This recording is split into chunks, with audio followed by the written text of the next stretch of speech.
আসসালামু আলাইকুম প্রিয় দর্শক। আবারও সেই ওয়াকার এই মুহূর্তে দেশের দুষ্ট চক্রের মূল যিনি কেন্দ্রবিন্দুতে আছেন, যার পরামর্শে দেশের ইউনূস সরকারকে একটা বাজে পরিস্থিতিতে ফেলা এবং বাংলাদেশকে আবারও ভারতের করদ রাজ্য হিসেবে পরিণত করার জন্য যা যা করা প্রয়োজন সবকিছুই ক্যান্টনমেন্টে বসে করছেন এবং ওয়াকারের সাথে হাত মিলিয়েছেন বেশ কিছু জেনারেল এবং সিনিয়র অফিসাররা। যাক, আমরা এই বিষয়টা নিয়ে কথা বলার জন্য খুব সংক্ষেপে আজকে আলোচনা করব। আমরা প্রথমেই চলে যাচ্ছি কর্নেল মুস্তাফিজ আপনার কাছে। আপনি এই বিষয়গুলো জানেন এবং আপনাদেরকে জানিয়ে রাখি যে উনি মূলত এই খবরটি জানিয়েছেন আমাকে। তো আমরা জানতে চাই যে কি হচ্ছে আসলে। হঠাৎ করে খালেদা জিয়ার এই সরি বদমাশ মহিলার নামও মুখে আসে না, খালি শেখ হাসিনা বলতে গেলে খালেদা জিয়া চলে আসে। তো শেখ হাসিনার খালাতো ভাই, ফুফাতো ভাই, তাকে ব্রিগেডিয়ার জেনারেল হিসেবে আহসানকে পদোন্নতি দেওয়া হয়েছে গতকালকে। তো হঠাৎ করেই শেখ হাসিনার ফুফাতো ভাইয়ের মতো এই ধরনের অফিসারদেরকে ওয়াকার কাছে টানছে, এর কারণ কি? আসসালামু আলাইকুম। প্রথমে আমি ইলিয়াস ভাই আপনাকে ধন্যবাদ জানাচ্ছি আমাকে প্রথমবারের মতো আপনার শোতে আনার জন্য। আপনারা যারা দর্শক এই মুহূর্তে জিনিসটা দেখছেন, ভবিষ্যতে দেখবেন, তাদেরকে সালাম জানিয়ে শুরু করছি। এটা আপনি একটা জিনিস খেয়াল করবেন যে যখনই জেনারেল ওয়াকার কোনো কিছুতে ব্যাকফুটিং এ থাকে, তখন ওই শেখ হাসিনা রেজিমের মতো এক পার্টিকে তারা নিয়ে আসে হচ্ছে তাকে আবার সামনের লাইমলাইটে নিয়ে আসার জন্য। এটা ন্যাক্কারজনক। যেটা দেখলাম গতকালকে, দেখলাম যে সার্জিস আলম পোস্ট দিয়েছে জেনারেল ওয়াকারের কি কি কাজ করেছে। জুলাই অভ্যুত্থানের যাদের সিএমএইচে ভর্তি করেছে তাদেরকে কিভাবে সহায়তা করেছে, এবং এর সাথে একটা সমসাময়িক তুলনাও করেছে যে কোনো অ্যাডভাইজারের কাছে যায়নি। এটা বোঝাই যাচ্ছে যে তা নির্লজ্জভাবে তাকে হাইলাইট করার চেষ্টা করতেছে। এখানে একটা জিনিস বুঝতে হবে, আমি আমার প্রতিটা শোতে, আমার নিজস্ব লাইভে একটা জিনিস বারবার বলে আসছি যে বাংলাদেশে এখন যে সমস্যাগুলো চলছে, আইন শৃঙ্খলা পরিস্থিতি থেকে শুরু করে সামাজিক, রাজনৈতিক যত কিছু আছে সবকিছুর অ্যাটলিস্ট 60% অফ হয়ে যেত যদি জেনারেল ওয়াকারকে সরিয়ে দেওয়া হতো। এর কারণটা কি? এখন পর্যন্ত যত কিছু আছে সবকিছুর পিছনেই এই জেনারেল ওয়াকার তার যে অরিজিনাল প্ল্যান। আপনি একটা জিনিস খেয়াল করে দেখেন যে আপনারা তো খুব খুশি যে পুলিশের আইজিপি কে জেলে ভরা হয়েছে, তাকে নিয়ে বিভিন্ন ধরনের চর্চা হচ্ছে এবং তাকে সে রাজসাক্ষী হয়েছে। অথবা দেখেন যে এই আইন শৃঙ্খলা বাহিনী অন্যান্য যারা ছিল, যেমন আমরা সেনাবাহিনী গুলি করেছে স্পষ্ট দেখেছি, কিন্তু তার সেনা প্রধান, তাকে কি আমরা অ্যারেস্ট করেছি? নৌবাহিনীর প্রধান, বিমান বাহিনীর প্রধান হেলিকপ্টার থেকে গুলি করেছে, বা আর্মি এভিয়েশনের যারা হেলিকপ্টার থেকে গুলি করেছে তাদের কি করেছি? তাদের কিন্তু আমরা করিনি। সো এইখানে আপনি দেখেন যে জেনারেল ওয়াকারের প্ল্যান কি। আওয়ামী লীগ আমলের যারা ছিল আওয়ামী লীগ আমলের যারা ছিল তাদেরকে, মনে করেন একটা সিচুয়েশন যদি হয়, সিচুয়েশন মানে কি, আমরা যে বারবার শুনি আপা চলে আসবে, এরা চলে আসবে, কিছুদিন পর পরে হাইপ উঠে জেনারেল ওয়াকার ক্ষমতা দখল করতে, তখন আওয়ামী লীগের ইয়ার মধ্যে একটা খুশির বন্যা বয়ে যায়, ইন্ডিয়ান ইন্ডিয়ান মিডিয়াগুলোতে হাইলাইট করা শুরু করে। এটা তো স্পষ্ট বোঝা যায় যে জেনারেল ওয়াকার কাদের প্ল্যানে কাজ করছে। এই যে দেখেন, আহ, ঢাকাকে একটা ক্রাইসিস সিচুয়েশন যদি হয়, ঢাকাকে কন্ট্রোল করার জন্য কে কে থাকবে? 90 জিওসি ইজ ভেরি ইম্পর্টেন্ট। কার লোক? সেই শেখ হাসিনা বলে যেগুলো। ডিজি বিজিবি সেই একই লোক যে যার আদেশে কর্নেল রেদওয়ান পাবলিকের দিকে গুলি করেছিল। এই যে তার যে লোকগুলো আছে এবং ঢাকার যে কমান্ডার গুলো আছে সবগুলো তার কন্ট্রোলে। ইভেন আনফর্চুনেটলি, যেটা আমি অনেকদিন ধরে আশা করতেছিলাম যে ডিজিএফআই এনএসআই এই দুটাকে সরকার, যেহেতু এটা সরকারের অধীনে, তাদের কন্ট্রোলে আনবে, কিন্তু আমরা দুর্ভাগ্যক্রমে দেখতেছি তাদেরকে অ্যাকচুয়ালি কন্ট্রোলে এখন পর্যন্ত আনতে পারে নাই। এবং এইটার ডিভাইস হিসাবে এই যে লাস্ট যে প্রমোশন বোর্ড যেটা হয়েছে, এর মধ্যে একটা ইম্পর্টেন্ট জিনিস হচ্ছে ব্রিগেডিয়ার কর্নেল আহসান, যে কিনা এখন বর্তমানে আছে রংপুর ক্যান্ট পাবলিকের প্রিন্সিপাল, তাকে ব্রিগেডিয়ার জেনারেল করা হয়েছে। তার আমল নামা কি? সে হচ্ছে বেসিক্যালি জেনারেল ওয়াকারের শ্যালক এবং জেনারেল মুস্তাফিজের ভাগিনা সম্ভবত। সো এই সূত্রে এই অফিসারকে, আমি নিজে যখন প্যারাকমান্ডের অধিনায়ক ছিলাম তখন একবার হঠাৎ করে শুনতে পারলাম যে এসএসএফ একটা কনফারেন্স হয়েছে, কনফারেন্সের মধ্যে ডিসিশন হয়েছে যে ঢাকার 3টা CO CO para commando battalion, এদেরকে আওয়ামী লীগের আপনার লোক হইতে হবে, সিকিউরিটি ক্লিয়ারেন্স হইতে হবে না। মানে হচ্ছে I am going to be out, যেহেতু আমি সিও প্যারা কমান্ডো ছিলাম। এই কথা শোনার এক সপ্তাহের মধ্যে আমার পোস্টিং চলে আসছে মিশনে, ইউএন মিশনে। আমি যেখানে 2টা মিশন করছি, বেশি দিন হয় নাই, আমাকে 3rd মিশনে, কারণ আমি তো কোনো ঘাপলা করি নাই, তাড়াতাড়ি সরাই দেওয়ার জন্য। এখন এরকম একটা পরিস্থিতিতে আপনা লোক, এই হচ্ছে আওয়ামী লীগের আপনা লোক, এই আহসানকে ডিজিএফআই র্যাব দুটাতেই প্যারালালি বিএনপিকে সাইজ করার জন্য, প্লাস হচ্ছে 2018 এবং 24-এর নির্বাচনে সে খুব মানে প্রথমটা হচ্ছে জেনারেল আবিদিন, তারপরটা জেনারেল আকবরের আন্ডারে। আমরা সবাই জানি যে মেজর জেনারেল আবিদিনকে একটা হিউজ অ্যামাউন্ট অফ মানি দেওয়া হয়েছিল এই এই নির্বাচনটাকে ম্যানিপুলেট করার জন্য। এই টাকার একটা অংশ ডিস্ট্রিবিউশন করেছে হচ্ছে এই আহসান, এবং এর মাধ্যমেই পরবর্তীতে এই মেজর জেনারেল আহসান কিন্তু ওই টাকার একটা অংশ নিয়ে চলে গেছে। এই লোকের যেরকম টাকা পয়সা নিয়ে সমস্যা আছে, তার দ্বারা বিএনপি এবং অন্যান্য রাজনৈতিক দলগুলা গ্রাউন্ডে ছিল, তারা নির্যাতিত হয়েছে। শুধু তাই না, এই আমরা যে যে যে জানি যে বিচারপতি সিনহা, সিনহাকে যে দেশ থেকে তাড়িয়ে দেওয়া হয় এবং তাকে প্রেসার করার দেওয়ার জন্য এই আহসানের মাধ্যমে তার নিকটাত্মীয়দেরকে এনে টর্চার করে তাদেরকে ইয়া করা হয়েছে, এবং একেই দেওয়া হয়েছে হচ্ছে এখন ব্রিগেডিয়ার জেনারেল প্রমোশন দেওয়া হয়েছে। প্রথমে তারা যখন খুব ভালোভাবে, এটা কেমনে হইলো আমার কাছে যেটা মনে হচ্ছে, এটা আমি কিছু খোঁজ খবর নিয়ে যেটা জানলাম, প্রথমে ও যেহেতু একটা হাইলাইটের মধ্যে ছিল, সবাই তাকে চিনে, তাকে দূরে রংপুরে পাঠাই দিছে। সো এখন সিচুয়েশন নর্মাল হয়েছে, এখন তাকে প্রমোশন দিয়ে নিয়ে আসা হয়েছে। তার এইম একটাই যে তাদেরকে ফিউচারে যদি কোনো সিচুয়েশন হয়, তাহলে তাদেরকে কাজে লাগানো হবে। আমি আরো কয়েকটা অফিসারের নাম বলি, শুধু এইটা না। একটা হচ্ছে মেজর ব্রিগেডিয়ার জেনারেল মঞ্জুর আছে, ডিজিএফআই তে ছিল, জেনারেল সাইফুলের সাথে ছিল, তারপর জেনারেল আকবরের সাথে ছিল, 46 ব্রিগেডের দায়িত্ব পালন করছে, তাকে প্রমোশন দেওয়া হয়েছে। দেন আছে হচ্ছে আহ একটা আহসানুল কবির, একটা নাম শুনেছেন, লেফটেন্যান্ট কর্নেল ছিল, বর্তমানে তাকে ব্রিগেডিয়ার জেনারেল করা হয়েছে। এই আহসান কবির অ্যাকচুয়ালি মানে মানে ভুল একটা পরিচয় দিয়ে আমার সাথে ইয়া করে আমাকে সবসময় ডিজিএফআই ইনফরমেশন দিত, পিনাকি দাদাকে দিত। পরবর্তী আমি বলে দিলাম যে এটা একটা ভুয়া জিনিস, এবং সে গিয়ে ধরাটা খাইছে কি হবে, সে ক্যারেট কলেজ ক্লাবে বলছে যে আমাকে মোটামুটি সে ক্যাপচার করে ফেলছে, আমাকে মোটামুটি ডিরিল করে ফেলছে। সো এই একজন আছে, তারপরে হচ্ছে আরেকজন আছে লেফটেন্যান্ট কর্নেল মুস্তাক 43 নং কোর্সের, হাসিনার আমলে র্যাব এবং র্যাব 14-তে কাজ করেছে। লেফটেন্যান্ট কর্নেল ইফতেখার একজন আছে, 42 নং কোর্সে, র্যাব হেডকোয়ার্টারে কাজ করেছে। Lieutenant colonel Khandakar Mustafizur Rahman, unfortunately his a commando officer, তার ওয়াইফও ছিল ডিজিএফআই তে। এরকম আরো অনেক আছে, বিস্তারিত আমরা হয়তো আরো সবকিছু লিস্ট পাবো কে কোথায় ছিল। অ্যাকচুয়ালি মাত্র প্রমোশনের ইয়াটা বের হচ্ছে। এর মেইন এইম হচ্ছে, দেখেন এইটার পাশাপাশি যদি আপনি দেখেন যে এই গত 15-16 বছরে যে সমস্ত অফিসাররা নিগৃহীত হয়েছে, তাদের প্যারালেলি যারা সিভিল অ্যাডমিনিস্ট্রেশন পুলিশ আছে, আমার ফ্রেন্ড পুলিশে যে আছে, সে অলরেডি 2টা প্রমোশন পেয়ে চলে গেছে। আর আমাদের যারা এখানে আছে তাদেরকে এখন পর্যন্ত শুধু আশার বাণী শোনাচ্ছে, এবং তাদেরকে নিগৃহীত মানে কি, তাদেরকে চেষ্টা করা হচ্ছে তাদেরকে ডিজিএফআই এর মাধ্যমে ডেকে এনে তাদেরকে একটা ডিল সাইন করানোর চেষ্টা করতেছে, এই ডিলটা করলেই তোমাকে সবকিছু দিয়ে দিব। আপনি দেখেন এখন পর্যন্ত সামান্য কিছু অফিসারকে ফুল রাইট দিয়েছে। আমরা সবাই জানি লেফটেন্যান্ট কর্নেল হাসিন স্যারের মতো লোক, যিনি ডাবল বীর প্রতীক পাওয়া, তাকে কিন্তু এখনো ওই চেষ্টা করা হচ্ছে লেফটেন্যান্ট ব্রিগেডিয়ার হাসান নাসির স্যারের সাথে একটা কেওয়াস লাগানোর জন্য। এই যে আপনার কয়েকদিন আগে শুনেছেন লেফটেন্যান্ট ফিরোজ ইফতেখার, তার সম্বন্ধে, তাকে, তার সাথে আমি অ্যাকচুয়ালি, সে আগস্টের আন্দোলনে ফ্রন্ট লাইনে ছিল, তার সাথে আমার রীতিমতো সবসময় যোগাযোগ থাকতো। বাট আমি যখন শুনেছি তাকে ডিজিডিজিএফআই ডেকেছে, আমি তাকে সরাসরি প্রশ্ন করেছি, এই তোমাকে ডিজিডিজিএফআই কেন? স্যার ও তো, উনি তো আমার প্লাটুন কমান্ডার হন বিএমএ তে, আমাকে ডেকেছিলেন আমার খোঁজ খবর নেওয়ার জন্য, ভালো খোঁজ খবর নেওয়ার জন্য। আমি কোনো, তুমি কোনো ডিলে যাও নাই তো? তখন আমার সন্দেহ হয়েছে যখন। বাট ইফতেখারের একটা ইম্পর্টেন্ট জিনিস হচ্ছে, সে ডিজিএফআই তাকে ডেকে বিভিন্ন সময় বিভিন্ন অফার দিয়েছে হাসান নাসির স্যারের, ব্রিগেডিয়ার হাসান নাসির স্যারের সম্বন্ধে নেগেটিভ কথা বলার জন্য, কিন্তু সে কিন্তু তাকে বিক্রি করে নাই।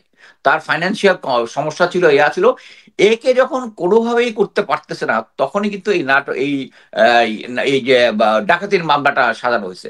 আপনি একটা জিনিস খেয়াল করে দেখেন, এটা কিন্তু মেইনলি করেছে হচ্ছে আর্মি সিকিউরিটি ইউনিট, তার মানে হচ্ছে কন্ট্রোল বাই ব্রিগেডিয়ার, নামটা যেন কি, সেলিম আজাদ, ব্রিগেডিয়ার সেলিম আজাদ, এবং একজন ডাইরেক্টর ব্রিগেডিয়ার সাজ্জাদ ডিজিএফআই, এই সাজ্জাদ আবার 24 লগ করছে। সাজ্জাদ আমার কয়েকদিন আগে একটা লাইভের মধ্যে দেখা গেছে আমার কোর্সমেট 24 আওয়াজে, সেও আওয়ামী লীগ, বাট এটার সাথে সে জড়িত না, সে অলরেডি রিটায়ার্ড। এই দুজন মিলে তাকে এই ডাকাতির মামলাটা সাজানো হচ্ছে, টার্গেট হচ্ছে ব্রিগেডিয়ার জেনারেল হাসান নাসির। কি কারণে? কারণ ব্রিগেডিয়ার জেনারেল হাসান নাসির 5ই আগস্টে ঘটনার পরে মায়ের ডাকের যারা গুম খুনে জড়িত পুরো ফ্যামিলিগুলোকে নিয়ে উনি ডিজিএফআই এর কচুক্ষেতের সামনে গিয়ে আন্দোলন করে কিন্তু এই যারা গুম খুন ছিল তাদেরকে বের করছে। আদারওয়াইজ কিন্তু তারা সবাই বের হইতে পারতো কিনা আমার যথেষ্ট সন্দেহ সন্দেহ আছে। সো এখন মেইন এম হচ্ছে যারাই এই সরকারের পক্ষে বিপক্ষে কথা বলবে তাদেরকে হেনস্থা করা। আপনি একটা জিনিস দেখেন, আমরা সবাই প্রচার করা হয় যে যখন গণভবনে যায় বা প্রেসিডেন্ট ভবনে যায় জেনারেল ওয়াকার, তিনি নামাজের নেতৃত্ব দেন, ইমামতি করেন, উনি তাহাজ্জুদের নামাজ পড়েন, কিন্তু তার আন্ডারে যে সমস্ত ডিজিএফআই এর লোকজন আছে তারাই এই ব্রিগেডিয়ার জেনারেল হাসান নাসির এবং এর সাথে আপনার কয়েকদিন আগে ব্রিগেডিয়ার তানবীরের মিসেসকে দেখেছেন, যিনি ভারতের এগেনস্টে কথা বলেছেন 25 ফেব্রুয়ারির যে ওখানে উনি যখন ছিলেন, ওখানে ভারতে হিন্দি ভাষায় কথা বলতেছে, এটা বলার পরবর্তীতে তার পরিবারের উপরে পুরা খড়গ নেমে আসছে। এবং বর্তমানে হাসান নাসির স্যার, এবং আমি এটা নিয়ে কয়েকটা লাইভ এবং পোস্ট করছি, প্রত্যেকটার মধ্যে এই ডিজিএফ এর যে সিগনেচার বট কমেন্ট যারা আছে এরা এসে এই হাসান নাসির স্যার এবং তানভীর ভাবির ছবি একসাথে করে খারাপ খারাপ কমেন্ট দিচ্ছে। আপনি এখন একটা জিনিস দেখেন যে জেনারেল ওয়াকারকে সেই তাহাজ্জুদ আর তাহাজ্জুদ পড়া, নামাজি ইমামতি করা এবং ছোটবেলা থেকেই তার কোর্সমেটরা বলতেছে তাকে 5 ওয়াক্ত নামাজ পড়া, ওই ক্যাটাগরিতে ফেললে হবে না। সে অলরেডি এভিল, অলরেডি ধাপে ধাপে ধাপে প্রথম থেকেই জেনারেল ওয়াকারের জিনিসটা আমরা বলে আসছি, কিন্তু প্রতিটা ধাপে ধাপে উনি প্রমাণ করেছেন, সেই বুকে পাথর চাপা দেওয়ার স্টোরি থেকে শুরু করে এখন পর্যন্ত সবকিছুতেই বলে আসছেন যে উনিই হচ্ছে সেই নাটের গুরু। যারাই শেখ হাসিনার বিরুদ্ধে কোনো কিছু বলতেছে বা তার বিরুদ্ধে কিছু বলতেছে এবং সে যখনই একটু বিপদে পড়তেছে তখনই এই তার কেনা মিডিয়া, তার কেনা বট এবং বর্তমানে যারা অথেন্টিক লোক লাইক সার্জিস এখন তার পক্ষে পড়ে দিচ্ছে। হ্যাঁ, সে বেঁচে চিকিৎসা পাচ্ছে, এটাতে কোনো ভুল তথ্য সে দেয় নাই, কিন্তু সে যেটা করতে চাচ্ছে সেটা হচ্ছে তাকে একটা মহাপুরুষ বানানোর চেষ্টা করতেছে অন দ্য প্রেজেন্ট কনটেক্সট, হোয়ার সে দেশটাকে একটা এনার্কির মধ্যে নিয়ে গেছে। এখন পর্যন্ত যতগুলো ক্রাইসিস হয়েছে, আমি একটা জিনিস বলতে পারি ইলিয়াস ভাই, আমি 28 বছর চাকরি করেছি, এর মধ্যে নাম্বার অফ টাইম এসব তো ইন এড অফ সিভিল পাওয়ারে কাজ করেছি, আমি জীবনে ম্যাজিস্ট্রেসি পাওয়ার পাই নাই। কিন্তু ম্যাজিস্ট্রেসি পাওয়ার না পাইলেও আমরা যখন মাঠে নেমেছি পাবলিক আমাদেরকে রেসপেক্ট করেছে। যারা গন্ডগোল পাকানোর ছিল তারা 100 হাত দূরে চলে গেছে। কিন্তু বর্তমানে আপনি দেখেন সেনাবাহিনী গ্রাউন্ডে আছে, তারপরেও আইন শৃঙ্খলা বাহিনী নিয়ন্ত্রণ করতে পারতেছে না। পাবলিক সেনাবাহিনীর সম্বন্ধে আমি কেন বলতেছি, আমাকে অনেকে বলে যে কেন আপনি বারবার, সবাই তো বলে না সেনাবাহিনীর বিরুদ্ধে কেন আমি বলি, কারণ আমি যে সেনাবাহিনীতে ঢুকেছিলাম সেই সেনাবাহিনীর একটা রেসপেক্ট ছিল, পাবলিক আমাদেরকে রেসপেক্ট করতো। এটা ছিল ইটস লাইক ওল্ড নাইটহুড, যখন তাদেরকে বলা হইতো যে তোমার মৃত্যুর সামনে আসলেও তুমি কখনো মিথ্যা কথা বলবো না। এখন আমি দেখতেছি আমার সেই সাথীওয়ালা ভাইরা গুম গুম করতেছে, আমার সাথীওয়ালা ভাইরা যেটা জানতাম যে তারা, তাদের কাছে যদি আপনি কোটি টাকা রেখে যান ইনশাল্লাহ সেফ থাকবে, আর্মির সাথে ওই ওই ইন্টিগ্রিটিটা ছিল, এখন তারা এদের সাথে মিলে কোটি কোটি টাকা বিদেশে পাচার করতেছে। এই আমার কোর্সমেট যে জিয়াউল হাসান, সেও যখন বিদেশে যখন তাকে ধরা হয় তার বাসা থেকে 2 ট্রাঙ্ক ফরেন কারেন্সি পাওয়া গেছে। সো এই সমস্ত জায়গায় তারা অ্যাকচুয়ালি এখন পৌঁছে গেছে। এই সমস্ত জায়গা থেকে আনতে হলে আমাদেরকে অরিজিনাল বাংলাদেশ আর্মির যে মোটিভেশনটা আছে ওইটাতে আনতে হলে আপনি একটা জিনিস আরো খেয়াল করে দেখেন, লেফটেন্যান্ট জেনারেল শাহিন অজিত দোভালের সাথে তার টেক্সট মেসেজ আদান প্রদান হচ্ছে, এটা ওয়াকার জেনে শুধু তাকে ডেকে তাকে এক জায়গা থেকে আরেক জায়গায় পোস্টিং করেছে। কারণ কারণ জেনারেল ওয়াকারও রয়ের এজেন্ট, জেনারেল শাহিনও রয়ের এজেন্ট, সে কে কাকে করবে, কারণ তাদের তো বসের কথা মানতে হবে। সো এখন বাংলাদেশে অ্যাকচুয়ালি রিয়েলাইজ করার টাইম আসছে যে বাংলাদেশের যত ক্রাইসিস হচ্ছে সবকিছুর মূলে হচ্ছে জেনারেল ওয়াকার। আমি গ্রাউন্ড লেভেলে লেফটেন্যান্ট ক্যাপ্টেনের সাথে কথা বলেছি, তারা বলেছে আমরা আওয়ামী লীগের লোকজনের কাছে অস্ত্র আছে জানার পরেও আমাদেরকে অপারেশন করতে দেয় না। সো এই সমস্যাটা সমাধান হবে যদি জেনারেল ওয়াকার এবং শুধু আইজিপি মামুনকে ইয়া করলে হবে না, যারা যারা সেদিন অস্ত্র ধরেছিল এবং কারা কারা অস্ত্র ধরেছিল আমরা দেখেছি, ইউএন এর রিপোর্ট থেকে আমরা দেখেছি। ইভেন রিসেন্টলি আল জাজিরার যতগুলো আছে সবকিছুতে একটাই ইন্ডিকেট করে, সেটা হচ্ছে মিলিটারি এবং আইন শৃঙ্খলা বাহিনী সরাসরি জড়িত ছিল। তো যারা যারা জড়িত ছিল, যাদের আন্ডারে থেকে ফায়ার করেছে, শুধু আইজিপি মামুনকেই এখানে গ্রেফতার করে তাকে আইনের আওতায় নিলে হবে না, এখানে মিলিটারি লিডারশিপ প্লাস আইন শৃঙ্খলা বাহিনী যাদের আন্ডারে সৈনিকরা গুলি করেছে, অফিসাররা গুলি করেছে, তাদের সবাইকে আনতে হবে। আমি আপাতত এখানে শেষ করছি, ধন্যবাদ। জি, আমরা এই সুমন ভাইকে দিয়ে শেষ করব আজকে। সুমন ভাই যেটা বলছিলেন কর্নেল মুস্তাফিজ ভাই, যে ওয়াকারি হচ্ছে গিয়ে নাটের গুরু। তো এই যে সাম্প্রতিক কিছু ঘটনাও আমাদের সামনে এসেছে, সেটা হচ্ছে মাইলস্টোনে সেনাবাহিনীর ইন্টারনাল একটা অর্ডারের একটা এসছে কালকে আমার কাছে। সেখানে ওনারা অর্ডার করছেন যে যারা যারা মাইলস্টোনের ঘটনায় সেনাবাহিনীর বিরুদ্ধে কথা বলেছে, সেনাবাহিনীর এই লাশ চুরি করার ব্যাপারে কথা বলে, তাদের অনেককে তারা বাড়ি থেকে তুলে নিয়ে আসছেন, এবং এই ঘটনা ঘটেছেও, তাদের অর্ডারই শুধু হয়নি, এটা এক্সিকিউট হয়েছে। এরপরে হঠাৎ করে আমরা একটা জিনিস খুব অবাক হয়ে দেখলাম যে সার্জিস তিনি মানে ওয়াকারের ব্যাপারে খুব পজিটিভ কথা বলেন। মানে এটা তাদের মানে সার্জিসকে তো বলেও একটা পোস্ট করানো যায় না যে ভাই আপনি আমার পক্ষে একটু করে কথা, এটা যদি কেউ বলার পরেও কি সে পোস্ট করবে? সে তো বুঝে শুনেই পোস্ট করে, এবং নিশ্চয়ই পোস্টের পিছনে কোনো না কোনো একটা কারণ আছে। মানে এর আগেও এই হাসনাত যেদিন ওয়াকারের ব্যাপারে কথা বলেন, যে ওয়াকার তাকে ডেকে নিয়ে গিয়েছিলেন, সেখানে গিয়ে বলেছেন যে শেখ হাসিনা কে আবার ফিরিয়ে আনা, বা আওয়ামী লীগকে আবার রিফাইন একটা আওয়ামী লীগকে ফিরিয়ে আনার ব্যাপারে তিনি হাসনাতকে চাপ দিচ্ছিলেন। তারপর পরেও কিন্তু আমরা সার্জিসকে দেখেছি যে তিনি হাসনাতের বিপক্ষে গিয়ে তারপর সেনাবাহিনীর পক্ষে একটা পোস্ট করেছেন। এটার কারণ কি? এরকম কেন হচ্ছে? প্রথম কথা, আসসালামু আলাইকুম ভাই।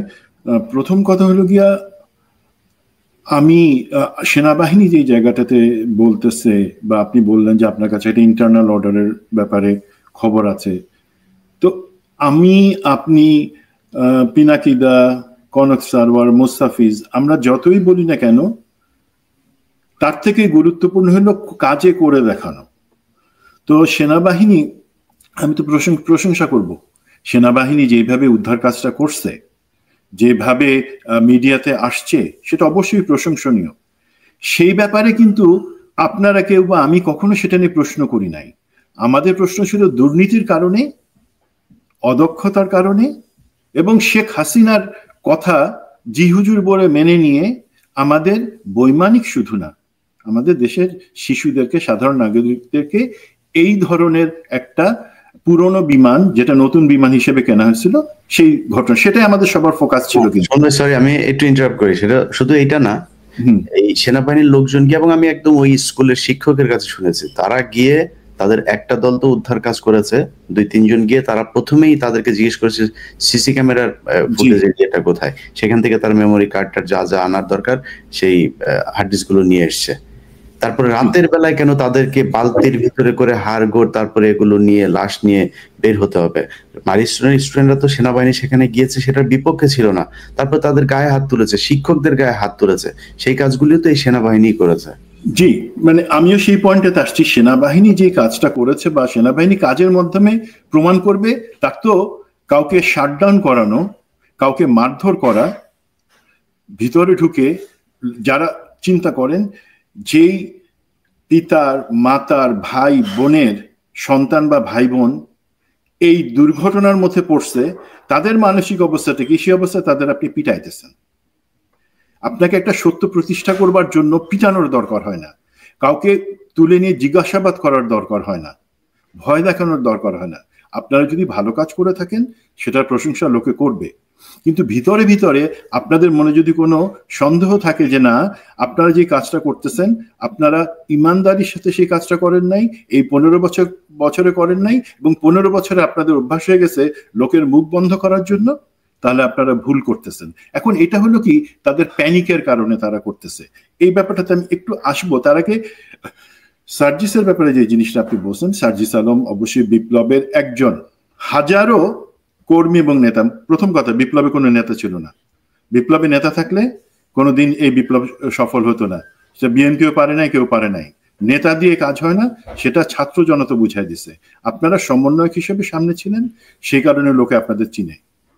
বাট আমি আপনারা তো নেতা মানি না, বা আপনাদের কাউকে আমি মানি, মাঠের সানজিদাকে আমি নেতা মানি।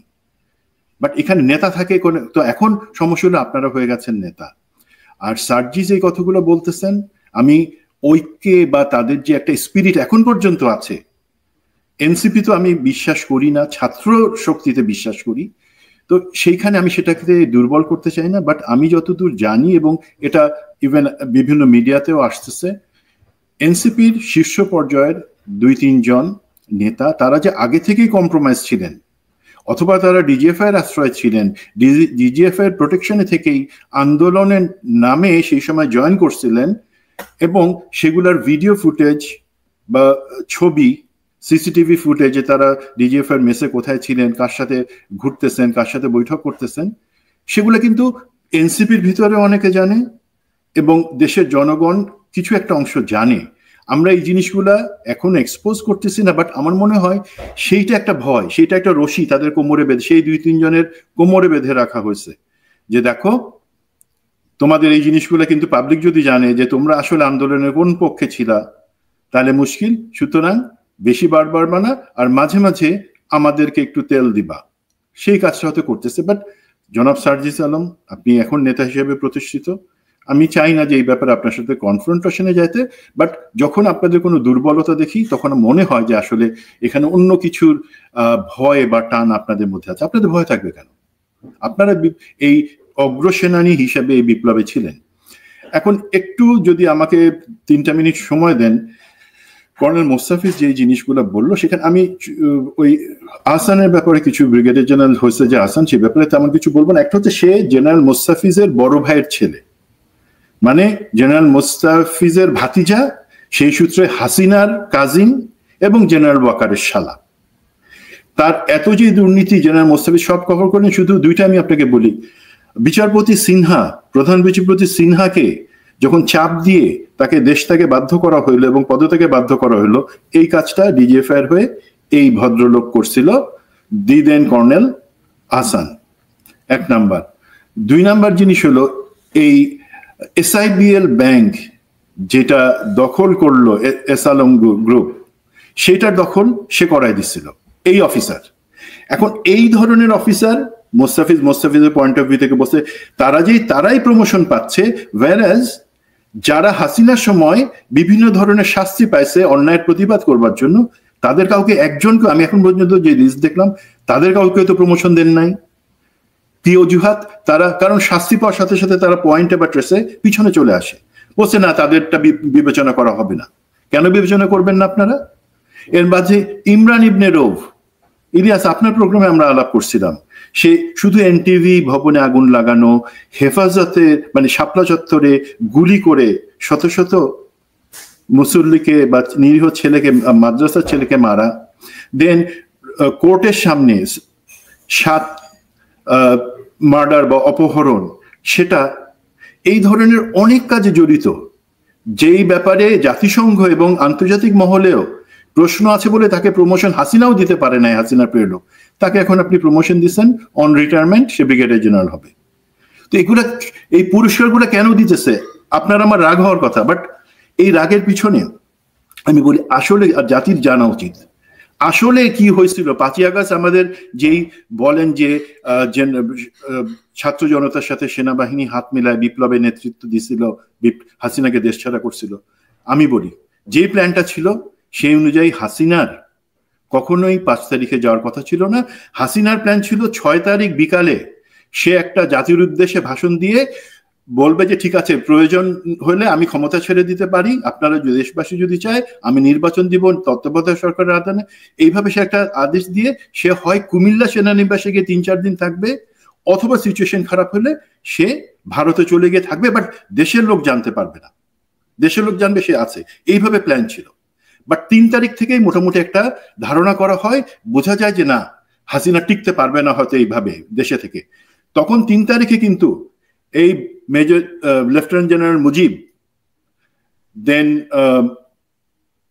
আমাদের জেনারেল তারেক সিদ্দিকী, খুনি জিয়াউল আহসান, মেজর জেনারেল জুবায়ের, এরা কিন্তু মিটিং করে তারেক সিদ্দিকীর বাসায়, ভারতের যে স্টেশন কমান্ডার আছে রয়ের তার সাথে, এবং ওইখানে প্ল্যানটা চূড়ান্ত হয়। 12 জনের প্যাসেঞ্জার লিস্ট, যে সেখানে যাবে, সাথে প্যাসেঞ্জার লিস্টে যে যাইতে পারে নাই সে হইল গিয়া আমাদের দরবেশ, সে আমেরিকান এম্বাসিতে আটকা পড়ে গেছিল বলে যেতে পারে নাই। তো দেখেন 3 তারিখে যখন এটা হলো তখনও কিন্তু প্ল্যান ছিল যে 6 তারিখে যাবে, 6 তারিখের ফ্লাইট, সমস্ত প্যাসেঞ্জার লিস্ট। বাট যখন 5 তারিখে আমাদের ছাত্র জনতা চলে আসলো গণভবনের একদম কাছে, সেই মুহূর্তে কিন্তু জেনারেল ওয়াকার ছুটে গেলেন গণভবনে, উনি গেছিলেন, কিন্তু ওনাকে পিস্তল দেখানো হয়েছে, ওনাকে ভয় দেখানো হয়েছে। এগুলা ভাই গল্প বানানো হয়েছে আমাদেরকে বোঝানোর জন্য যে উনি কত বড় লাইফ রিস্ক নিয়েছিলেন। যেটা হচ্ছে উনি তাকে এই পতিতা হাসিনারে বললেন যে আমাদের যে প্ল্যান ছিল 6 তারিখে আপনি যাবেন, সেটা আগামীকালকে, সেটা তো হইতেছেন, এখন হাতে খুব কম সময়, মাত্র 15-20 মিনিট আছে, এর মধ্যে আপনারা যেতে হবে। তো খুনি হাসিনা তখন রাগ করে যে না, তোমার তো দায়িত্ব ছিল আগামীকাল পর্যন্ত ঠেকায় রাখা, যাতে আমি সেফলি একটা ভাষণ দিয়ে যেতে পারি। তখন সে যায়, বাট সে প্রমিস করে যে এই যে অ্যাডমিনিস্ট্রেশন, প্রশাসন, সেনাবাহিনী, পুলিশ, বিচার বিভাগ, কোথাও কোনো পরিবর্তন আসবে না, বিকজ হাসিনা কয়েকদিন পরে ফেরত আসবে। সে আন্ডারস্ট্যান্ডিং এ তখন সে যায়।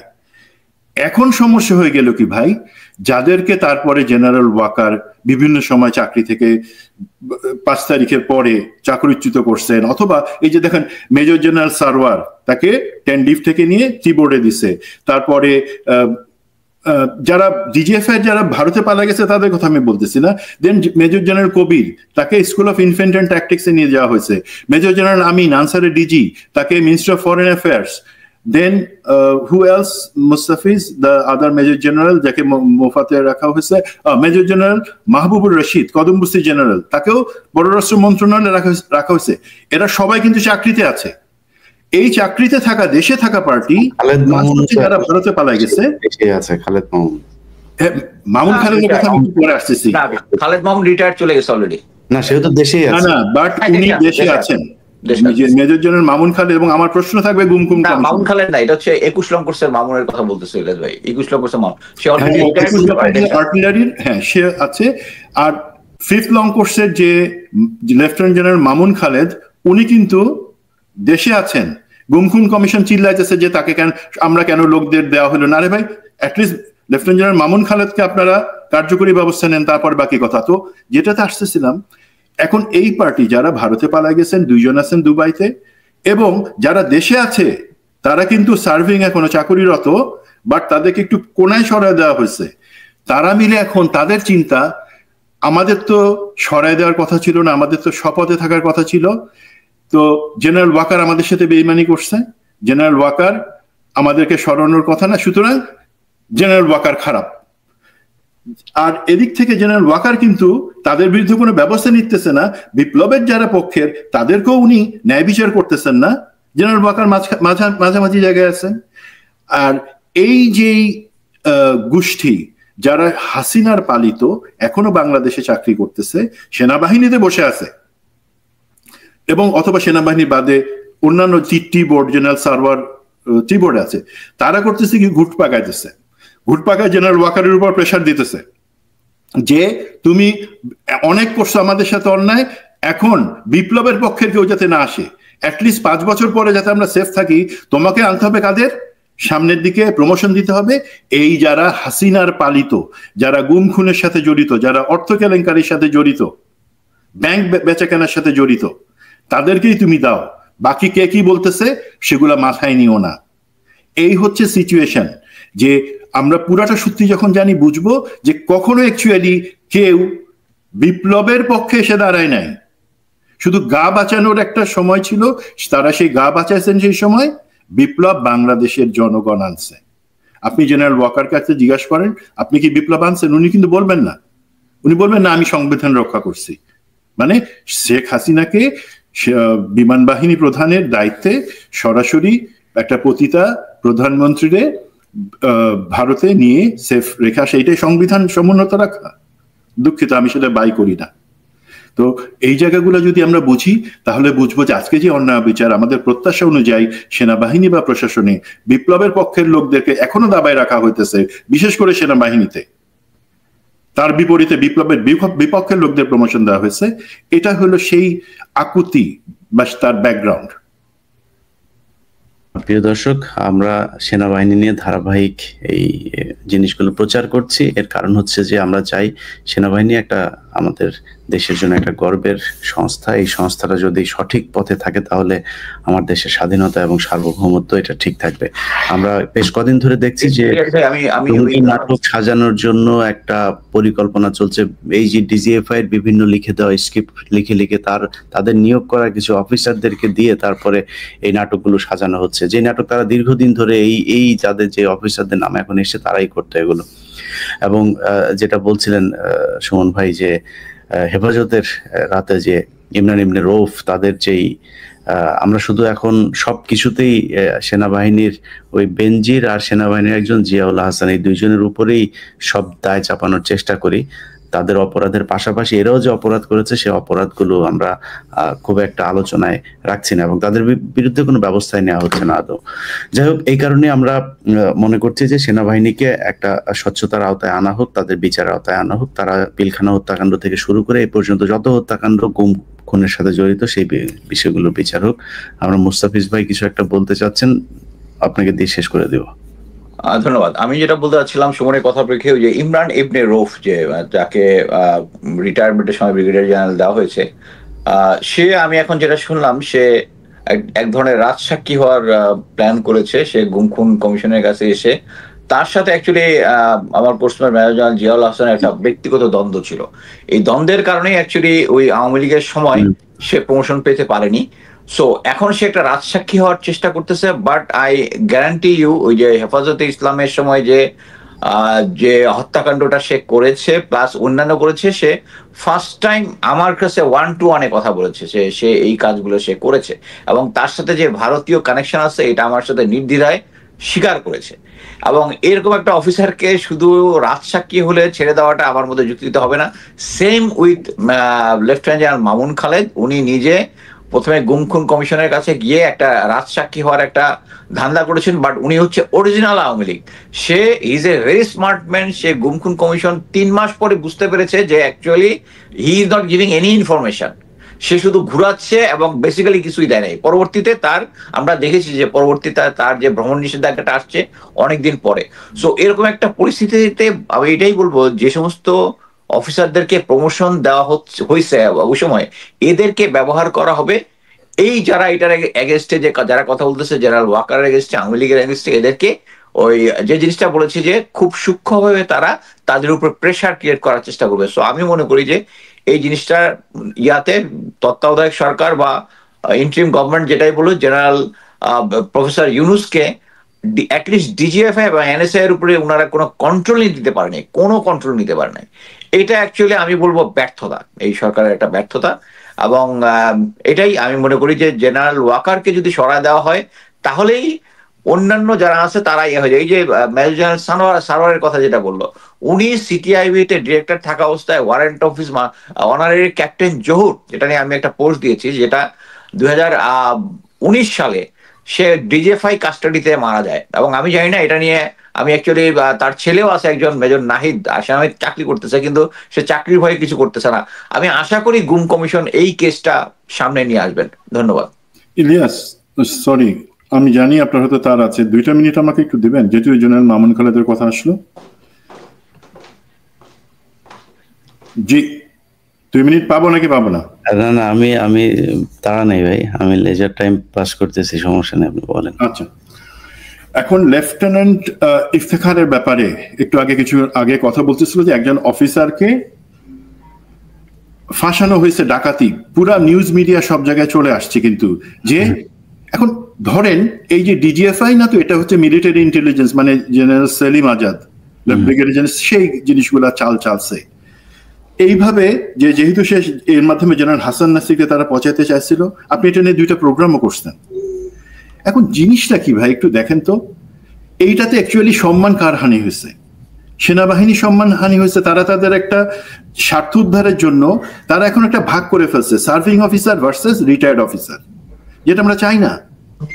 যে সেইভাবে এই ধরনের নাটকগুলা, আমি কখনো আমার নিজের ব্যাপারে কখনো কিছু বলি না। আমি একটা জিনিস একটু ঘটনা বলি। 2009 সালে যখন বিডিআরে আমি প্রতিবাদ করা এবং জেনারেল মইনুল আহমেদকে দরবার করতে বাধ্য করায় আমাকে যে 3 দিন পরে হাসিনার অ্যাড্রেসে 3 দিন পরে আমাকে যে গুম করে 2.5 দিন রাখলো ডিজিএফআইতে, সেই সময় থেকে তার বাধ্য আমাকে ছেড়ে দিছে, মেরে ফেলে নাই।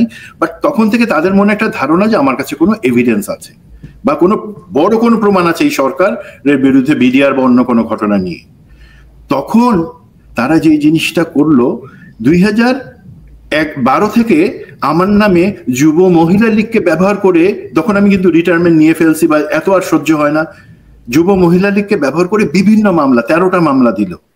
এর মধ্যে একটা মামলা ছিল নারী নির্যাতন মামলা। সেই মামলাটা কারা করছে জানেন? মামলাটাতে সাথে ছিল সাক্ষী হিসাবে অপু উকিল এমপি, যুব মহিলা লীগের সেক্রেটারি, নাজমা আহমেদ এমপি, যুব মহিলা লীগের সভানেত্রী, এবং কারে আমি নির্যাতন করছি? কেশরা সুলতানা সালমা, যুব মহিলা লীগের ভাইস প্রেসিডেন্ট। সেখানে শুধু নারী নির্যাতন না, তারা করলো কি, তারা বলল আমার স্ত্রী আছে, আলহামদুলিল্লাহ পরিচয় হয়েছে। তারা বলল, তারা দেখাইলো যে সেই কেশরা সুলতানা সালমা আমার স্ত্রী, তেমন করে নারী নির্যাতন, তার পেটে নাকি আমি লাথি মারছি, এই করে একটা মামলা দিল। আমাকে প্রতি মামলাতে জামিন নিতে হয়। মাহমুদুর রহমান ভাইকে যেভাবে বিভিন্ন জেলা থেকে নিতে হয়, আমাকে তখন নিতে হতো, কারণ তাদের ধারণা ছিল আমার আটকাইতে হবে যে করে। তো এমন একটা মামলা তারা দিল, মিথ্যা মামলা, এবং এটাতে সহযোগিতা কে করছে? এই তখনকার DGFI DG lieutenant general Mamun Khaled এবং লগেরিয়ার একিউ। কি মানে নোংরা জিনিস! তোমরা একটা ব্রাদার অফিসারকে প্যাচে ফেলার জন্য, যে তোমাদের ভয় আমার কাছে বড় কোনো এভিডেন্স আছে, আমি তো বলবো না আছে কি নাই, অনেক কিছু আছে আলহামদুলিল্লাহ, তো সেইগুলা থেকে আমাকে চাপায় রাখার জন্য সেই মিথ্যা নারী নির্যাতন দেখাইলো কি, এবং টিভি চলে আসলো। আদালত শুরু হওয়ার আগেই বিচারক আসাদুজ্জামান নূর, যে মাহমুদুর রহমান ভাইকে জেল দিছে, সেই জারদ সন্তান, এবং রেজাউল করিম, সেই জারজ উকিল, তারা এসে আমার বিরুদ্ধে সব বলার আগেই মিডিয়া চলে আসছে। তার মানে আমি তখনই বুঝতে পারলাম যে এরা এখন একটা সাজানো ঘটনা করে আমাকে দেখাবে। এবং টিভির স্ক্রলে কি চলে আসলো, যে স্ত্রীর দায়ের করা নারী নির্যাতন মামলায় মেজর সুমন গ্রেফতার। দেখেন, আমার স্ত্রী কিন্তু বাসায় নিম্মি, আর তার একজনকে ওই কেশরা সুলতানা সালমা, যুব মহিলা লীগের সহ সভানেত্রী, তার স্ত্রী বানাই। কেউ কোনো কিছু শুনলো না, আমাকে জেলে পাঠিয়ে দিল। আমি কিন্তু ভাই 24 ঘন্টা জেলে ছিলাম এই কারণে। তারপরে যখন আমার স্ত্রী আলহামদুলিল্লাহ তার সাহস আছে, সে সবার সাথে ফাইট করে বললো, যে সেই বললো তাহলে আমি সমস্ত প্রমাণ ছেড়ে দিব বাইরে, আলহামদুলিল্লাহ তখন তারা আমাকে 24 ঘন্টার আগে ছেড়ে দিতে বাধ্য হয়। বাট আমাকে তো জেলে নিছে, আমার নামে পত্রিকা অপপ্রচার চালাইছে, আমার নামে টিভিতে বলছে। একই ঘটনা, তখনকার ডিজিএফআই, সেই তুলনায় আজকের ডিজিএফআই তো ধোয়া তুলসী পাতা। বাট তার জায়গায় এখন মিলিটারি ইন্টেলিজেন্স এবং অন্যরা মিলে এই ধরনের নোংরামি করতেছে, যে লোকজনকে চরিত্রহীন দেখাই, তাদেরকে ফাঁসাই, জেলের ভিতরে নেওয়া, যাতে তাদেরকে আলাদা করে নিতে পারে, যাতে তাদের দাঁড়াবার শক্তি, গলা উঁচু করে সত্যি কথাটা বলার শক্তি না থাকে। আমি অনুরোধ করব জেনারেল ওয়াকারকে এবং তার সাথে যেই চ্যাংরা ছেলেপেলেরা আছে, স্টপ দিস। আমাদের কাছে, আমি আজকে ইলিয়াস ভাই আপনাকে বললাম, আমার কাছে আলহামদুলিল্লাহ অনেক কিছু প্রমাণ আছে, যেগুলো সময় মতন আমরা বের করব। আমি সেনাবাহিনী যে জায়গাটাতে বলতেছে, বা আপনি বললেন যে আপনার কাছে একটা ইন্টারনাল অর্ডারের ব্যাপারে খবর আছে, তো আপনি পিনাকিদা, কনক সারওয়ার, মোস্তাফিজ, আমরা যতই বলি না কেন, তার থেকে গুরুত্বপূর্ণ হলো কাজে করে দেখানো। তো সেনাবাহিনী, আমি তো প্রশংসা করব, সেনাবাহিনী যেভাবে উদ্ধার কাজটা করছে, যেভাবে মিডিয়াতে আসছে, সেটা অবশ্যই প্রশংসনীয়। সেই ব্যাপারে কিন্তু আপনারা কেউ বা আমি কখনো সেটা নিয়ে প্রশ্ন করি নাই। আমাদের প্রশ্ন ছিল দুর্নীতির কারণে, অদক্ষতার কারণে, এবং শেখ হাসিনার কথা জি হুজুর বলে মেনে নিয়ে আমাদের বৈমানিক শুধু না, আমাদের দেশের শিশুদেরকে, সাধারণ নাগরিকদেরকে এই ধরনের একটা পুরনো বিমান, যেটা নতুন বিমান হিসেবে কেনা হয়েছিল, সেই ঘটনা, সেটাই আমাদের সবার ফোকাস ছিল। কিন্তু সরি, আমি একটু ইন্টারাপ্ট করি, সেটা শুধু এটা না, এই সেনাবাহিনীর লোকজন গিয়ে, এবং আমি একদম ওই স্কুলের শিক্ষকের কাছে শুনেছি, তারা গিয়ে তাদের একটা দল তো উদ্ধার কাজ করেছে, 2-3 জন গিয়ে তারা প্রথমেই তাদেরকে জিজ্ঞেস করেছে সিসি ক্যামেরার ফুটেজ এটা কোথায়, সেখান থেকে তার মেমোরি কার্ডটা যা যা আনার দরকার সেই হার্ড ডিস্ক গুলো নিয়ে এসছে। তারপরে রাতের বেলায় কেন তাদেরকে বালতির ভিতরে করে হাড়গোড় তারপরে এগুলো নিয়ে লাশ নিয়ে বের হতে হবে? স্টুডেন্টরা তো সেনাবাহিনী সেখানে গিয়েছে সেটার বিপক্ষে ছিল না, তারপর তাদের গায়ে হাত তুলেছে, শিক্ষকদের গায়ে হাত তুলেছে, সেই কাজগুলিও তো এই সেনাবাহিনী করেছে। জি, মানে আমিও সেই পয়েন্টে আসছি, সেনাবাহিনী যে কাজটা করেছে বা সেনাবাহিনী কাজের মাধ্যমে প্রমাণ করবে, তার তো কাউকে শাটডাউন করানো, কাউকে মারধর করা, ভিতরে ঢুকে যারা চিন্তা করেন যেই পিতার মাতার ভাই বোনের সন্তান বা ভাই বোন এই দুর্ঘটনার মধ্যে পড়ছে, তাদের মানসিক অবস্থাটা কি, সেই অবস্থায় তাদের আপনি পিটাইতেছেন। আপনাকে একটা সত্য প্রতিষ্ঠা করবার জন্য পিটানোর দরকার হয় না, কাউকে তুলে নিয়ে জিজ্ঞাসাবাদ করার দরকার হয় না, ভয় দেখানোর দরকার হয় না। আপনারা যদি ভালো কাজ করে থাকেন সেটার প্রশংসা লোকে করবে, কিন্তু ভিতরে ভিতরে আপনাদের মনে যদি কোনো সন্দেহ থাকে যে না আপনারা যে কাজটা করতেছেন আপনারা ইমানদারির সাথে সেই কাজটা করেন নাই, এই 15 বছরে করেন নাই, এবং 15 বছরে আপনাদের অভ্যাস হয়ে গেছে লোকের মুখ বন্ধ করার জন্য, তাহলে আপনারা ভুল করতেছেন। এখন এটা হলো কি, তাদের প্যানিকের কারণে তারা করতেছে। এই ব্যাপারটাতে আমি একটু আসবো। তার আগে সার্জিসের ব্যাপারে যে জিনিসটা আপনি বলছেন, সার্জিস আলম অবশ্যই বিপ্লবের একজন, হাজারো কর্মী এবং নেতা। প্রথম কথা, বিপ্লবে কোনো নেতা ছিল না। বিপ্লবে নেতা থাকলে কোনোদিন এই বিপ্লব সফল হতো না। সে বিএনপিও পারে নাই, কেউ পারে নাই। নেতা দিয়ে কাজ হয় না, সেটা ছাত্র জনতা বুঝাই দিছে। আপনারা সমন্বয়ক হিসেবে সামনে ছিলেন, সেই কারণে লোকে আপনাদের চিনে। বাট আমি আপনারা তো নেতা মানি না, বা আপনাদের কাউকে আমি মানি, মাঠের সানজিদাকে আমি নেতা মানি। বাট এখানে নেতা থাকে কোন, তো এখন সমস্যা হলো আপনারা হয়ে গেছেন নেতা। আর সার্জিস এই কথাগুলো বলতেছেন, আমি ঐক্যে বা তাদের যে একটা স্পিরিট এখন পর্যন্ত আছে, এনসিপি তো আমি বিশ্বাস করি না, ছাত্র শক্তিতে বিশ্বাস করি, তো সেইখানে আমি সেটাকে দুর্বল করতে চাই না। বাট আমি যতদূর জানি, এবং এটা ইভেন বিভিন্ন মিডিয়াতেও আসতেছে, এনসিপির শীর্ষ পর্যায়ের 2-3 জন নেতা তারা যে আগে থেকেই কম্প্রোমাইজ ছিলেন, অথবা তারা ডিজিএফআই এর আশ্রয় ছিলেন, ডিজিএফআই এর প্রোটেকশনে থেকেই আন্দোলনের নামে সেই সময় জয়েন করছিলেন, এবং সেগুলার ভিডিও ফুটেজ বা ছবি, সিসিটিভি ফুটেজে তারা ডিজিএফআই এর মেসে কোথায় ছিলেন, কার সাথে ঘুরতেছেন, কার সাথে বৈঠক করতেছেন, সেগুলো কিন্তু এনসিপির ভিতরে অনেকে জানে, এবং দেশের জনগণ কিছু একটা অংশ জানে।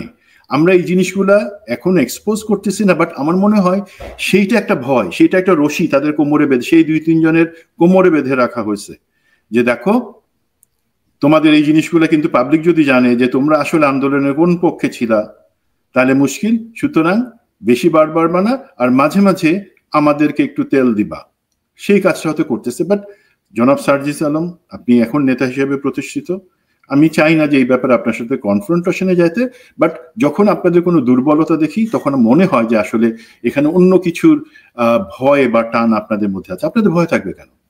আপনারা এই অগ্রসেনানী হিসেবে এই বিপ্লবে ছিলেন। এখন একটু যদি আমাকে 3টা মিনিট সময় দেন, কর্নেল মোস্তাফিজ যে জিনিসগুলো বললো, সেখানে আমি ওই আহসানের ব্যাপারে কিছু, ব্রিগেডিয়ার জেনারেল হয়েছে যে আহসান, সে ব্যাপারে তেমন কিছু বলবো না। একটা হচ্ছে সে জেনারেল মোস্তাফিজের বড় ভাইয়ের ছেলে, মানে জেনারেল মোস্তাফিজের ভাতিজা, সেই সূত্রে হাসিনার কাজিন এবং জেনারেল ওয়াকারের শালা। তার এত যে দুর্নীতি জেনারেল মোস্তাফিজ সব কভার করেন। শুধু 2টা আমি আপনাকে বলি, বিচারপতি সিনহা, প্রধান বিচারপতি সিনহাকে যখন চাপ দিয়ে তাকে দেশ থেকে বাধ্য করা হইলো এবং পদত্যাগে বাধ্য করা হইলো, এই কাজটা ডিজিএফআই হয়ে এই ভদ্রলোক করছিল, দি দেন কর্নেল আহসান। 1 নাম্বার। 2 নাম্বার জিনিস হলো, এই এসআইবিএল ব্যাংক যেটা দখল করলো এস আলম গ্রুপ, সেটার দখল সে করাই দিচ্ছিল এই অফিসার। এখন এই ধরনের অফিসার মোস্তাফিজের পয়েন্ট অফ ভিউ থেকে বসে তারাই প্রমোশন পাচ্ছে, whereas যারা হাসিনার সময় বিভিন্ন ধরনের শাস্তি পাইছে অন্যায়ের প্রতিবাদ করবার জন্য, তাদের কাউকে একজনকে, আমি এখন পর্যন্ত যে লিস্ট দেখলাম, তাদের কাউকে তো প্রমোশন দেন নাই। কি অজুহাত? তারা কারণ শাস্তি পাওয়ার সাথে সাথে তারা পয়েন্টে বা ট্রেসে পিছনে চলে আসে, বলছে না তাদেরটা বিবেচনা করা হবে না। কেন বিবেচনা করবেন না আপনারা? এর মাঝে ইমরান ইবনে রৌফ, ইলিয়াস আপনার প্রোগ্রামে আমরা আলাপ করছিলাম, সে শুধু এনটিভি ভবনে আগুন লাগানো, হেফাজতে মানে শাপলা চত্বরে গুলি করে শত শত মুসল্লিকে বা নিরীহ ছেলেকে, মাদ্রাসার ছেলেকে মারা, দেন কোর্টের সামনে 7 মার্ডার বা অপহরণ, সেটা এই ধরনের অনেক কাজে জড়িত, যেই ব্যাপারে জাতিসংঘ এবং আন্তর্জাতিক মহলেও প্রশ্ন আছে বলে তাকে প্রমোশন হাসিনাও দিতে পারে নাই, হাসিনার প্রিয় লোক, তাকে এখন আপনি প্রমোশন দিচ্ছেন on retirement, say brigadier general হবে। তো এগুলা, এই পুরস্কারগুলো কেন দিতেছে? আপনার আমার রাগ হওয়ার কথা, বাট এই রাগের পিছনে আমি বলি আসলে জাতির জানা উচিত আসলে কি হয়েছিল। 5ই আগস্ট আমাদের যেই বলেন যে ছাত্র জনতার সাথে সেনাবাহিনী হাত মিলায় বিপ্লবের নেতৃত্ব দিছিল, হাসিনাকে দেশ ছাড়া করছিল, আমি বলি যে প্ল্যানটা ছিল সেই অনুযায়ী হাসিনার কখনোই 5 তারিখে যাওয়ার কথা ছিল না। হাসিনার প্ল্যান ছিল 6 তারিখ বিকালে সে একটা জাতির উদ্দেশ্যে ভাষণ দিয়ে বলবে যে ঠিক আছে, প্রয়োজন হলে আমি ক্ষমতা ছেড়ে দিতে পারি, আপনারা দেশবাসী যদি চায় আমি নির্বাচন দিব তত্ত্বাবধায়ক সরকারের আদানে। এইভাবে সে একটা আদেশ দিয়ে সে হয় কুমিল্লা সেনানিবাসে গিয়ে 3-4 দিন থাকবে, অথবা সিচুয়েশন খারাপ হলে সে ভারতে চলে গিয়ে থাকবে, বাট দেশের লোক জানতে পারবে না, দেশের লোক জানবে সে আছে। এইভাবে প্ল্যান ছিল। বাট 3 তারিখ থেকেই মোটামুটি একটা ধারণা করা হয়, বোঝা যায় যে না, হাসিনা টিকতে পারবে না হয়তো এইভাবে দেশে থেকে। তখন 3 তারিখে কিন্তু এই মেজর লেফটেন্যান্ট জেনারেল মুজিব, দেন আমাদের জেনারেল তারেক সিদ্দিকী, খুনি জিয়াউল আহসান, মেজর জেনারেল জুবায়ের, এরা কিন্তু মিটিং করে তারেক সিদ্দিকীর বাসায়, ভারতের যে স্টেশন কমান্ডার আছে রয়ের তার সাথে, এবং ওইখানে প্ল্যানটা চূড়ান্ত হয়। 12 জনের প্যাসেঞ্জার লিস্ট, যে সেখানে যাবে, সাথে প্যাসেঞ্জার লিস্টে যে যাইতে পারে নাই সে হইল গিয়া আমাদের দরবেশ, সে আমেরিকান এম্বাসিতে আটকা পড়ে গেছিল বলে যেতে পারে নাই। তো দেখেন 3 তারিখে যখন এটা হলো তখনও কিন্তু প্ল্যান ছিল যে 6 তারিখে যাবে, 6 তারিখের ফ্লাইট, সমস্ত প্যাসেঞ্জার লিস্ট। বাট যখন 5 তারিখে আমাদের ছাত্র জনতা চলে আসলো গণভবনের একদম কাছে, সেই মুহূর্তে কিন্তু জেনারেল ওয়াকার ছুটে গেলেন গণভবনে, উনি গেছিলেন, কিন্তু ওনাকে পিস্তল দেখানো হয়েছে, ওনাকে ভয় দেখানো হয়েছে। এগুলা ভাই গল্প বানানো হয়েছে আমাদেরকে বোঝানোর জন্য যে উনি কত বড় লাইফ রিস্ক নিয়েছিলেন। যেটা হচ্ছে উনি তাকে এই পতিতা হাসিনারে বললেন যে আমাদের যে প্ল্যান ছিল 6 তারিখে আপনি যাবেন, সেটা আগামীকালকে, সেটা তো হইতেছেন, এখন হাতে খুব কম সময়, মাত্র 15-20 মিনিট আছে, এর মধ্যে আপনারা যেতে হবে। তো খুনি হাসিনা তখন রাগ করে যে না, তোমার তো দায়িত্ব ছিল আগামীকাল পর্যন্ত ঠেকায় রাখা, যাতে আমি সেফলি একটা ভাষণ দিয়ে যেতে পারি। তখন সে যায়, বাট সে প্রমিস করে যে এই যে অ্যাডমিনিস্ট্রেশন, প্রশাসন, সেনাবাহিনী, পুলিশ, বিচার বিভাগ, কোথাও কোনো পরিবর্তন আসবে না, বিকজ হাসিনা কয়েকদিন পরে ফেরত আসবে। সে আন্ডারস্ট্যান্ডিং এ তখন সে যায়। এখন সমস্যা হয়ে গেল কি ভাই, যাদেরকে তারপরে জেনারেল ওয়াকার বিভিন্ন সময় চাকরি থেকে 5 তারিখের পরে চাকরিচ্যুত করছেন, অথবা এই যে দেখেন মেজর জেনারেল সারওয়ার, তাকে 10 ডিভ থেকে নিয়ে কিবোর্ডে দিছে। তারপরে যারা ডিজিএফ এর যারা ভারতে পালা গেছে তাদের কথা আমি বলতেছি না। দেন মেজর জেনারেল কবির, তাকে স্কুল অফ ইনফ্যান্ট অ্যান্ড ট্যাকটিক্সে নিয়ে যাওয়া হয়েছে। মেজর জেনারেল আমিন, আনসারের ডিজি, তাকে minister of foreign affairs. Then who else, Mustafiz the other major general, যাকে মোফাতে রাখা হয়েছে। মেজর জেনারেল মাহবুবুর রশিদ, কদমবস্তি জেনারেল, তাকেও পররাষ্ট্র মন্ত্রণালয়ে রাখা হয়েছে। এরা সবাই কিন্তু চাকরিতে আছে। এই চাকরিতে থাকা, দেশে থাকা পার্টি যারা ভারতে পালাই গেছে, খালেদ মামুন, মামুন খালেদের কথা আমি পরে আসতেছি। খালেদ মামুন রিটায়ার চলে গেছে অলরেডি। না, সেও তো দেশেই আছে। না, বাট উনি দেশে আছেন, মেজর জেনারেল মামুন খালেদ। এবং আমার প্রশ্ন থাকবে গুমকুম, না মামুন খালেদ না, এটা হচ্ছে 21 লং কোর্সের মামুনের কথা বলতেছে ইলাজ ভাই। 21 লং কোর্সের মামুন, সে অলরেডি আর্টিলারির, হ্যাঁ সে আছে। আর 5th লং কোর্সের যে লেফটেন্যান্ট জেনারেল মামুন খালেদ, উনি কিন্তু দেশে আছেন। গুমখুন কমিশন চিল্লাইতেছে যে তাকে কেন, আমরা কেন লোকদের দেওয়া হলো না। রে ভাই, অ্যাটলিস্ট লেফটেন্যান্ট জেনারেল মামুন খালেদকে আপনারা কার্যকরী ব্যবস্থা নেন, তারপর বাকি কথা। তো যেটাতে আসতেছিলাম, এখন এই পার্টি যারা ভারতে পালা গেছেন, 2 জন আছেন দুবাইতে, এবং যারা দেশে আছে তারা কিন্তু সার্ভিং এখনো চাকরিরত, বাট তাদেরকে একটু কোনায় সরায় দেওয়া হয়েছে। তারা মিলে এখন তাদের চিন্তা, আমাদের তো সরায় দেওয়ার কথা ছিল না, আমাদের তো শপথে থাকার কথা ছিল। তো জেনারেল ওয়াকার আমাদের সাথে বেইমানি করছে, জেনারেল ওয়াকার আমাদেরকে সরানোর কথা না, সুতরাং জেনারেল ওয়াকার খারাপ। আর এদিক থেকে জেনারেল ওয়াকার কিন্তু তাদের বিরুদ্ধে কোনো ব্যবস্থা নিতেছে না। বিপ্লবের যারা পক্ষের তাদেরকেও উনি ন্যায় বিচার করতেছেন না। জেনারেল ওয়াকার মাঝামাঝি জায়গায় আছেন।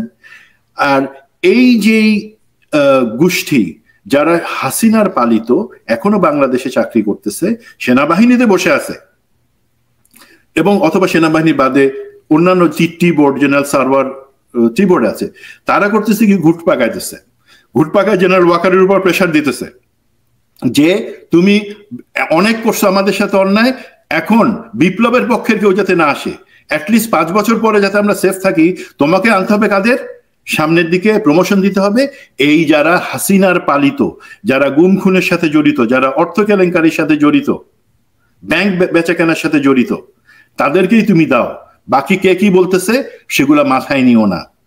এই হচ্ছে সিচুয়েশন, যে আমরা পুরাটা সত্যি যখন জানি বুঝবো যে কখনো অ্যাকচুয়ালি কেউ বিপ্লবের পক্ষে এসে দাঁড়ায় নাই, শুধু গা বাঁচানোর একটা সময় ছিল, তারা সেই গা বাঁচাইছেন সেই সময়, বিপ্লব বাংলাদেশের জনগণ আনছে। আপনি জেনারেল ওয়াকার কাছে জিজ্ঞাসা করেন আপনি কি বিপ্লব আনছেন, উনি কিন্তু বলবেন না, উনি বলবেন না আমি সংবিধান রক্ষা করছি। মানে শেখ হাসিনাকে বিমান বাহিনী প্রধানের দায়িত্বে সরাসরি একটা পতিতা প্রধানমন্ত্রীরে ভারতে নিয়ে সেফ রেখা, সেইটাই সংবিধান সমুন্নত রাখা। দুঃখিত, আমি সেটা বাই করি না। তো এই জায়গাগুলো যদি আমরা বুঝি তাহলে বুঝবো যে আজকে যে অন্যায় বিচার আমাদের প্রত্যাশা অনুযায়ী সেনাবাহিনী বা প্রশাসনে বিপ্লবের পক্ষের লোকদেরকে এখনো দাবায় রাখা হইতেছে, বিশেষ করে সেনাবাহিনীতে, তার বিপরীতে বিপ্লবের বিপক্ষের লোকদের প্রমোশন দেওয়া হয়েছে। এটা হলো সেই আকুতি বা তার ব্যাকগ্রাউন্ড। ধন্যবাদ। প্রিয় দর্শক, সবাই ভালো থাকবেন। আপনাদের সবশেষ একটা বিষয় বলে নিতে চাই, সেটা হচ্ছে যে আমি 2 দিন আগে বাংলাদেশে আলেমদের দেখলাম বাইতুল মোকাররমের পাশে, তারা দাঁড়িয়ে অনেক কথাবার্তা বলেছেন। আপনাদেরকে বলবো যে যদি আসলেই বাংলাদেশের এই জঙ্গি নাটকের হাত থেকে এই দেশের আলেমদেরকে বাঁচাইতে চান, তাহলে ওয়াকারের বিরুদ্ধে আপনাদের যেই কণ্ঠ সেরকম শক্তিটাও রাজপথে প্রদর্শন করুন, আদারওয়াইজ এই দেশের ভাগ্যের সামনে অনেক ভয়ঙ্কর জিনিস অপেক্ষা করছে। আল্লাহ হাফেজ।